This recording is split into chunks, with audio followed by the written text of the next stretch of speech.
must be ready for the coming fight. Having someone believe in you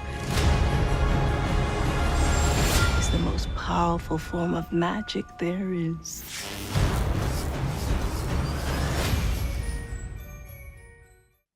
Lyon, Mychala, Noah, good morning. How you Morning. doing? Oh man, thanks for joining about Spiderwick Chronicles. I love the books. I love the movie from 2008, but this is more detailed, more exciting for the fans of the book. So congratulations to everybody.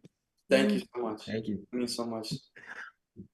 And Lyon, Jaron isn't exactly excited about moving away from New York City, is he? He's having some growing pains, isn't he? Yeah, yeah. He's a New Yorker at heart, but she kind of feels like it's all placed on him. It's all he feels he's taking the brunt. He feels like he's the blame, although he tries to hide that with his anger and everything. But no, yeah, he has to. He's figuring out this kind of divide and independence that Simon's trying to find. But then he's also trying to find his own independence and his own self, because he's so used to being so close with his twin who's now pulling away. And it's very, very, very cool to play that with Noah. Yeah. And Mychala, how does Mallory's life change at Spiderwick?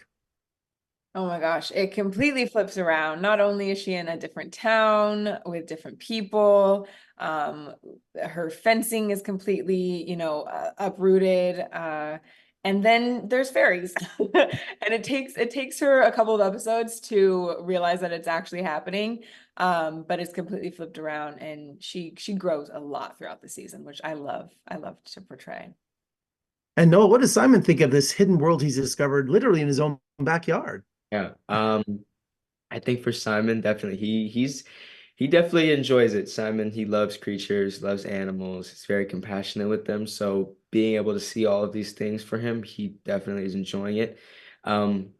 Like Lyon said, throughout the series, we can see Simon sort of start to have a rift with his brother, because of all of these magical things that are happening. And it gets very, very interesting. And Lyon, I guess he turns to probably the best support, his great aunt Lucinda, who gives him some great advice, right? Yeah, yeah. Funny because Lucinda and him, I'd say they're pretty much in the same boat, or were. And I mean, Charlene. I mean, she's just amazing. She comes from Broadway, and she just implements that into her craft, and it really pulls you in. It's such a fun dynamic to play with her, and she's just amazing actress. And Mychala, I know there's a lot of special effects in this series, but what about the house? I mean, tell me about seeing that set for the first time? Oh, it was amazing. I got chills the first time I stepped into the house, because everything was just so beautifully done. The attention to detail was crazy. I think we were like months into filming, and I was still finding things and turning corners that I had never gone down and discovering new things. So it really helped immerse you into the whole world, for sure. And Noah, what was the most difficult special effect that you had to pretend was in front of you, or did you feel awkward sometimes knowing that would be added months later? Oh man. I mean, there's a lot of special effects in this series.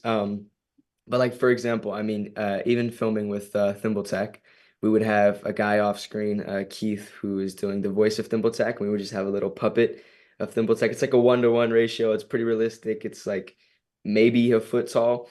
And, we have to sit there and we have to do the scene talking, to Thimbletack, and have to use our imagination and, react to him moving around and his emotions.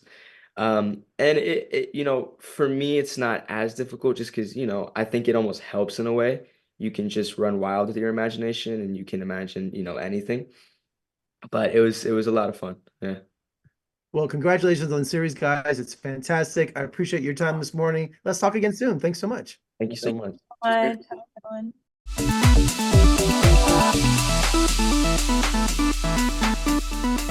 one.